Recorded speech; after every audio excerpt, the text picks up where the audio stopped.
تفسیر بہت بڑی تفسیر ہے. آپ ارشاد فرماتے ہیں واللہ لا انزل اسم ابی بکر من السماء صدیق. حضرت شیر خدا فرماتے ہیں لوگوں سن لو بے شک مجھے اللہ کی قسم ہے کہ جناب ابو بکر کا لقب صدیق اللہ نے آسمانوں سے نازل فرمایا ہے. ابو بکر کا لقب صدیق یہ اللہ نے آسمانوں سے نازل کیا ہے. یہ جناب مدینہ العلم کے دروازے کا ارشاد ہے جن کو سند دی گئی بارگاہ مصطفیٰ سے, جن کو مصطفیٰ کریم صلی اللہ علیہ وسلم کی بارگاہ سے نوازا گیا, اور جو قرآن مقدس کے بارے میں اپنے علم کا اعلان کرتے ہیں. فرماتے ہیں جمیع العلوم فی القرآن لیکن تکاثر وفاء رجالی. تمام کے تمام علوم قرآن مقدس کے اندر موجود ہیں, لیکن اگر کوئی بندہ کسی علم کی کنہ تک حقیقت تک نہ پہنچ سکے تو اس کے فہم کا قصور ہے, قرآن مقدس کا کوئی قصور نہیں ہے. حضرات اللہ کی بارگاہ سے صدیقیت کا لقب عطا ہو رہا ہے.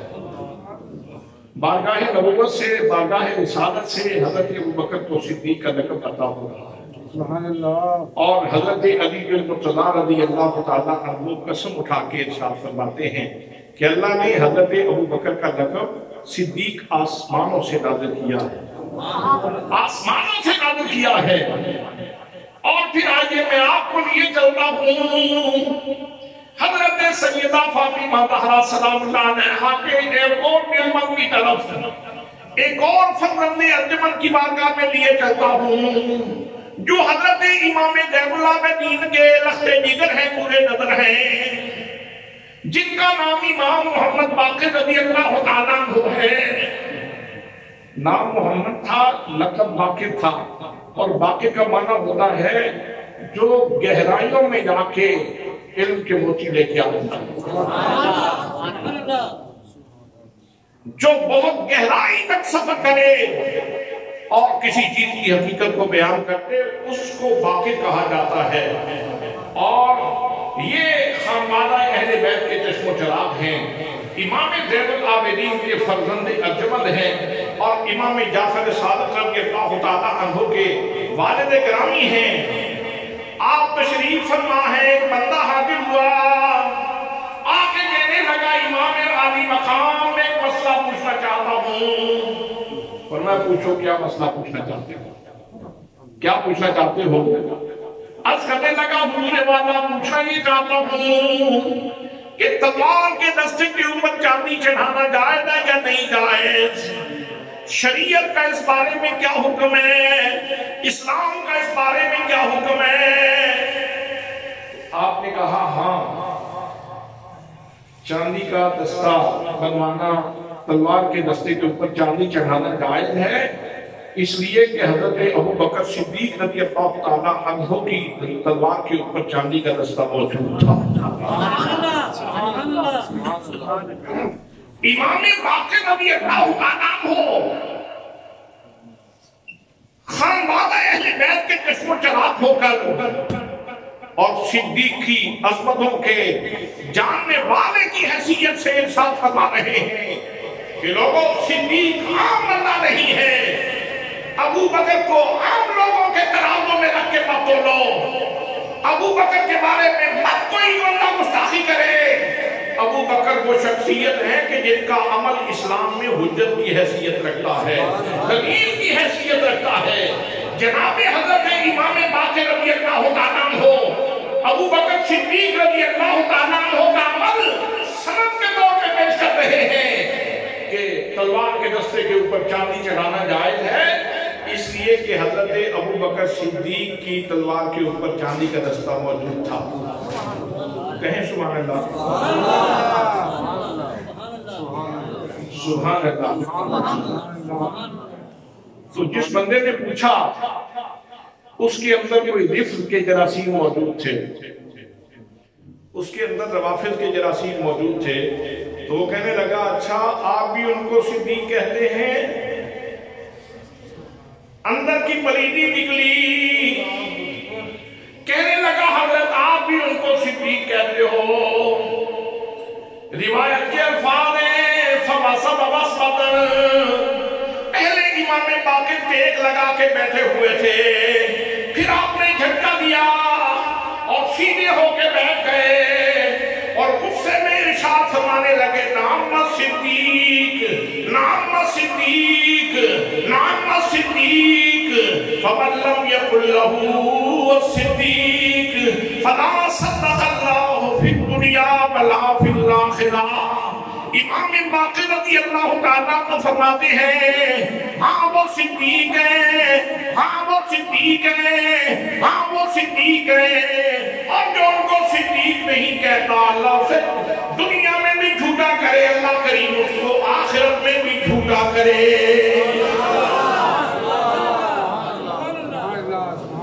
جو حضرت ابوبکر کو صدیق نہیں کہتا، سچائی کا پیکر نہیں مانتا، اس کو اللہ کریم دنیا میں بھی جھوٹا کرے۔ فلا صدق اللہ فی الدنیا ولا فی الآخرہ، نہ اس کو اللہ دنیا میں سچا کرے، نہ اس کو اللہ تعالیٰ آخرت میں سچا کرے۔ میرے دوستوں، میرے بھائیوں، میں پوچھنا چاہتا ہوں یہ گھرانہ کیسا گھرانہ ہے؟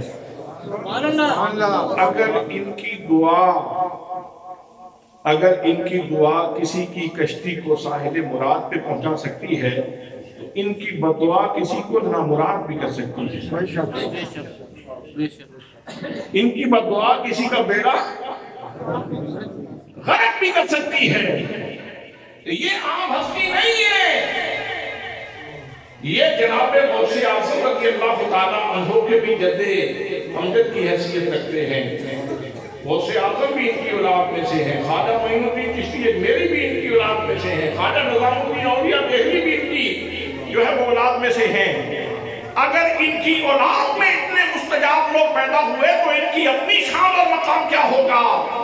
تو امام باقر رضی اللہ تعالیٰ عنہ ان کی بددعا سے اگر بچنا چاہتے ہو تو میں اپنے ان دوستوں کی خدمت میں بڑی محبت سے کہوں گا جن کے سینے میں کوئی بھول صدیق کی رتی ہو وہ نکال دو تاکہ تمہیں حضرت امام باقر کی بددعا نہ لگے۔ اسی لیے تو میں کہہ رہا تھا جنوں پنجتن نال پیار نہیں، جنوں پنجتن نال پیار نہیں، او دے قلب لائت بات نہیں، جنوں پنجتن نال پیار نہیں، او دے قلب لائت بات نہیں، جڑا تو یارانا یار نہیں، جڑا تو یارانا یار نہیں، او بھی جنت دا حقدار نہیں، جڑا تو یارانا یار نہیں، او بھی جنت دا حقدار نہیں۔ لکھ نفل نمازاں پڑھ بھاویں، لکھ نفل نمازاں پڑھ بھاویں، لکھ لمبے سجدے کرواویں، لکھ نفل نمازاں پڑھ بھاویں، لکھ لمبے سجدے کرواویں، جے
میں نے اسی لیے افراط و تفریط سے بچتے ہوئے راہ اعتدال کی بات کی ہے، راہ مستقیم کی بات کی ہے، راہ محبت کی بات کی ہے، اس لیے کہ ہم تو آقا کریم کے قدموں سے لگنے والی مٹی کے ذرات کا بھی احترام کرتے ہیں۔ تو کہاں آپ کی آل پاک کا مرتبہ، اور کہاں آپ کے صحابہ کرام اور بالخصوص خلفائے راشدین کا مرتبہ۔ حضرات ہمارے نزدیک تو ان کا بہت بڑا مرتبہ ہے، بہت بڑا مرتبہ ہے۔ ہم کہتے ہیں نفرتیں نہ پھیلاؤ، نفرتیں نہ پھیلاؤ، نبی کی آل سے بھی پیار کرو، نبی کے اصحاب سے بھی پیار کرو۔ دونوں کی محبت لازمہ ملزوم ہے، اس لیے کہ نبی کریم صلی اللہ علیہ وسلم نے ارشاد فرمایا اصحابک النجوم بأیہم اقتدیتم، میرے صحابہ ستاروں کی مانو، سبحان اللہ، تم جس کی پیروی کرو گے منزل مقصود سے پہنچ جاؤ گے۔ اور اہل بیت کے بارے میں ارشاد فرمایا میری اہل بیت یہ سفینہ نوح کی طرح ہے، جو ان کی محبت کی کشتی میں سوار ہو گیا وہ بچ گیا، جو پیچھے رہ گیا وہ ہلاک۔ من رکبھا نجا ومن تخلف منہا ہلک، جو ان کی محبت کی کشتی پہ سوار ہو گیا وہ بچ گیا، اور جو پیچھے رہ گیا وہ ہلاک ہو گیا۔ اب ان دونوں چیزوں کو ملا کر کے اگر تصور قائم کیا جائے کہ حضور کیا تصور ارشاد فرما رہے ہیں، تو یہ بنتا ہے کہ یہ دنیا یوں سمجھو جیسے تاریکی ہے، اور تاریکی میں آپ نے اپنی منزل پہ پہنچنا ہے، تو تاریکی میں سفر کرنے والے کو چراغ کی ضرورت ہوتی ہے، تاریکی میں سفر کرنے والے کو چراغ کی ضرورت ہوتی ہے۔ اور ساتھ دوسرا تصور یہ دیا کہ اس دنیا کو یوں سمجھو جیسے ایک متلاطم سمندر ہے، اور جو بندہ سمندر کے اندر ہو تو اس کو ساحل مراد پہ پہنچنے کے لیے سفینے کی ضرورت ہوتی ہے، کشتی کی ضرورت ہوتی ہے۔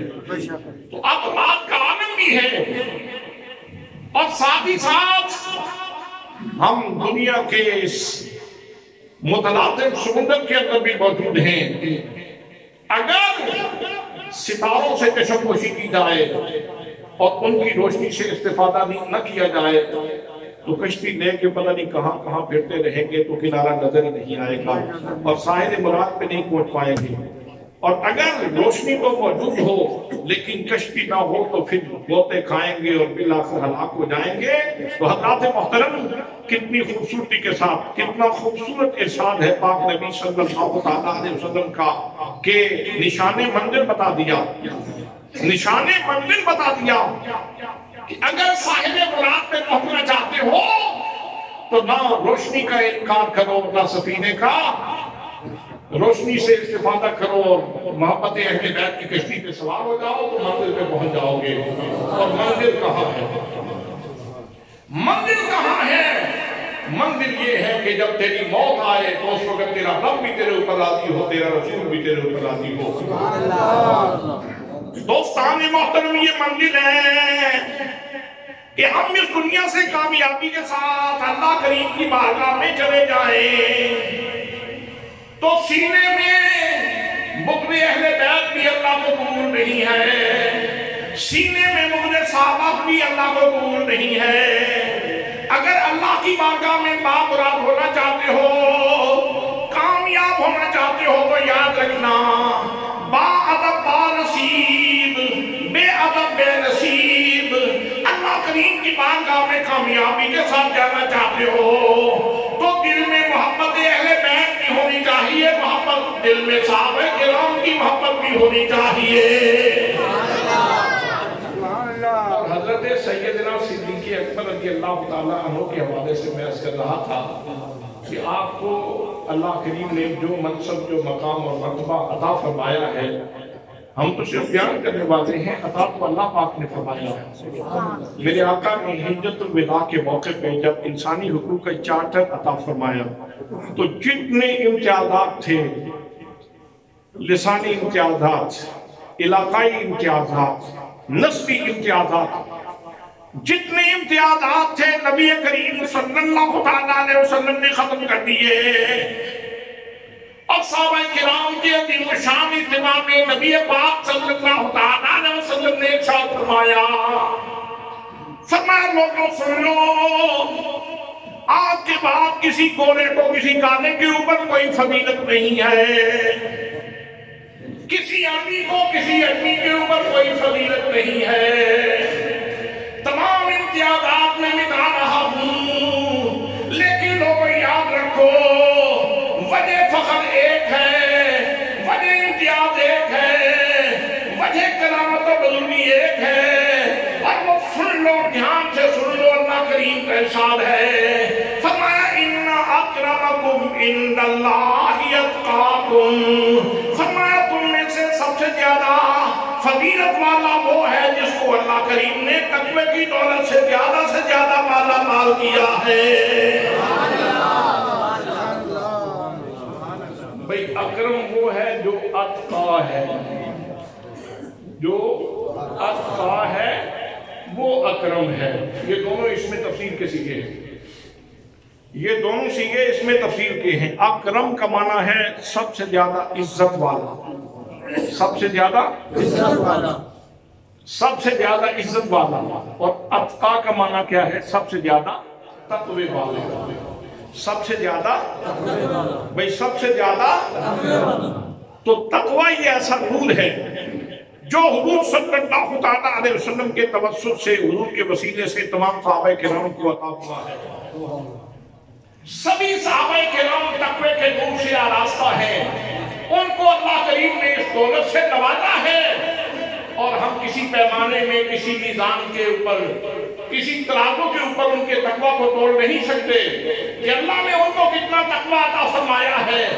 لیکن ایک ہستی ایسی ہے کہ جن کو اللہ کریم نے خود کہا کہ وہ اتقا ہے،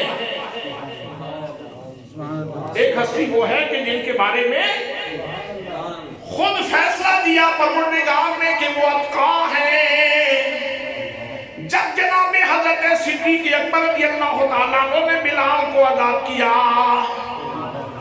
لوگوں نے طوفان بدتمیزی برپا کیا، یقیناً بلال کا کوئی احسان ہوگا صدیق کے اوپر، جس کا صدیق آج بدلہ چکا رہا ہے، مگر میں اتنا ذہین فطین تاجر ہے، یہ گھاٹے کا سودا تو نہیں کر سکتا۔ کتنی ذہانت بخشی ہے اس کو اللہ نے، اس کو یہ اتنا ذکی آدمی ہے، ذہین آدمی ہے، فطین آدمی ہے، تجربہ کار آدمی ہے، عمر گزر گئی اس کی تجارت میں، یہ گھاٹے کا سودا نہیں کر سکتا، کوئی نہ کوئی احسان ہوگا۔ تو حضرات، جب صدیق اکبر رضی اللہ تعالیٰ عنہ کے خلوص کے اوپر لوگوں نے اعتراض کرنا چاہا، جب لوگوں کی زبانیں کھلی تو کمال جاؤ صدیق اکبر رضی اللہ تعالیٰ عنہ کی عظمت کے اوپر زبان قدرت سے اللہ کریم نے ان کا جواب ارشاد فرمایا، اور جو وہ جواب آج بھی قرآن کی زینت ہے، تاکہ صدیق کے دشمنوں کی زبانیں بند رہیں، تاکہ صدیق کے دشمنوں کی زبانیں بند رہیں، آج بھی وہ جواب قرآن پاک کے اندر موجود ہے۔ اللہ کریم ارشاد فرماتا ہے، وَسَيُجَنَّبُهَا الْأَتْقَى، لوگوں سن لو، میں نے دوزخ نافرمانوں کے لیے بنا رکھی ہے، اور جنت میں نے نیکوکاروں کے لیے بنائی ہے۔ تو سن لو، یہ جو اتقا ہے جناب صدیق اکبر ہے، یہ دوزخ سے بہت دور رکھا جائے گا، یہ دوزخ سے بہت دور ہوگا۔ وَسَيُجَنَّبُهَا الْأَتْقَى، کیوں؟ فرمایا یؤتی مالہ یتزکیٰ، یہ نام و نمود کے لیے یا کسی احسان کا بدلہ چکانے کے لیے حضرت بلال کو خرید کر آزاد نہیں کر رہا، بلکہ یہ تو اس لیے کر رہا ہے تاکہ مال کی پاکیزگی میں اضافہ ہو۔ یؤتی مالہ یتزکیٰ وَمَا لِأَحَدٍ عِندَهُ مِن نِعْمَةٍ تُجْزَىٰ، صدیق کے اوپر بلال کا کوئی احسان نہیں تھا کہ جس کا بدلہ چکایا جانا ہو۔ سبحان اللہ، إِلَّا ابْتِغَاءَ وَجْهِ رَبِّهِ الْأَعْلَىٰ، حضرت بلال کو آزاد کیا ہے صدیق نے تو فقط اللہ کی رضا کے لیے، رب اعلیٰ کی رضا کے لیے آزاد إِلَّا ابْتِغَاءَ وَجْهِ رَبِّهِ الْأَعْلَىٰ وَلَسَوْفَ يَرْضَىٰ۔ ان قریب وہ وقت آئے گا جب میں اپنے صدیق کو راضی کروں گا، صدیق مجھ سے راضی ہو جائے گا۔ حضرات سارا زمانہ اللہ کی رضا کا طالب ہے، لیکن وقت آئے گا میدان محشر ہوگا، اللہ کریم اپنی پوری جلالت کے ساتھ موجود ہوگا اور اللہ کریم اپنے صدیق کو خود راضی فرمائے گا۔ ان قریب میرا صدیق مجھ سے راضی ہو جائے گا۔ حضرات تو قرآن مقدس میں اللہ کریم نے خود ارشاد فرمایا وَسَيُجَنَّبُهَا الْأَتْقَى، جو اتقا ہے اس کو ہم دوزخ سے بہت دور رکھیں گے۔ اور دوسرے مقام پہ کیا ہے؟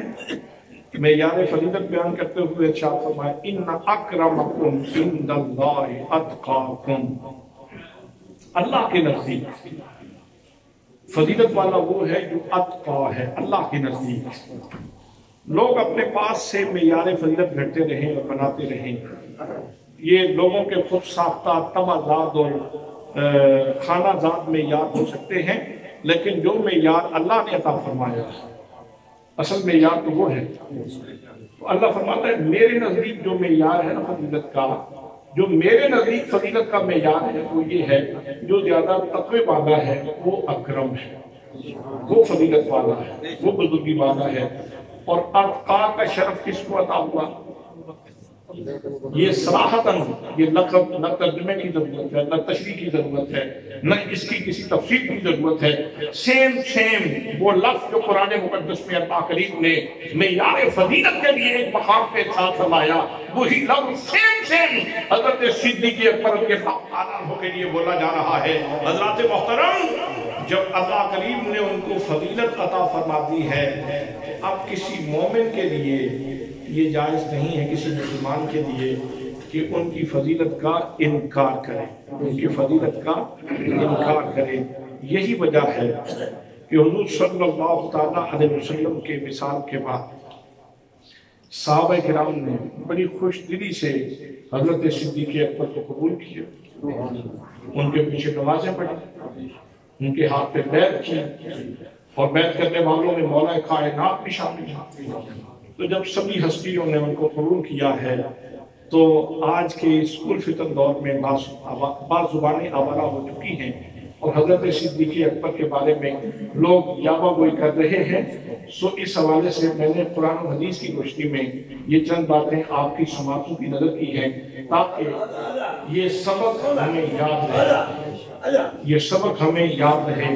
آئیے ایک دفعہ پھر اپنی محبت کا اظہار کرتے ہیں اور گفتگو کو ختم کرتے ہیں۔ جنوں پانچ تنار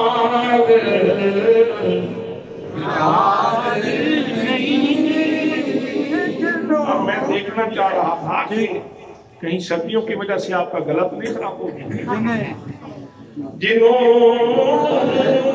پانچ تنار یار نہیں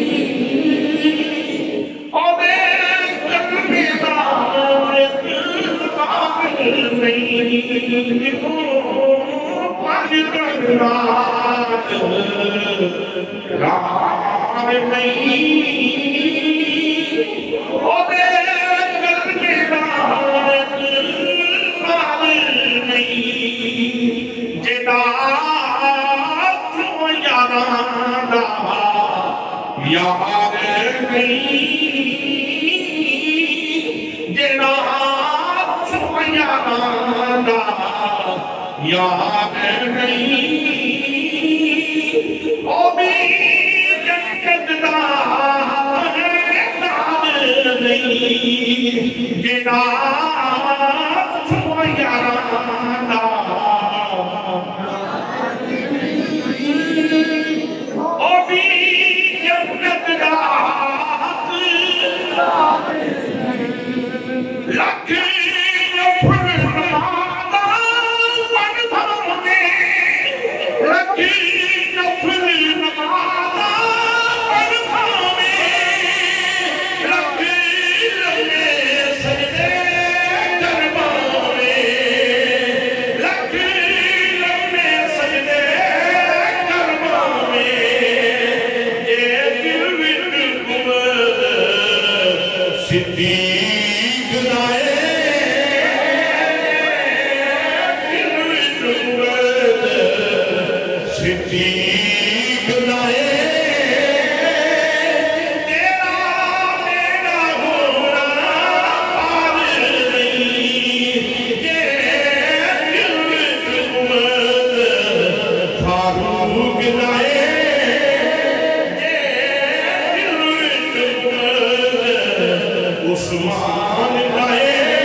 سنتیں ادا فرما. کیا ہوا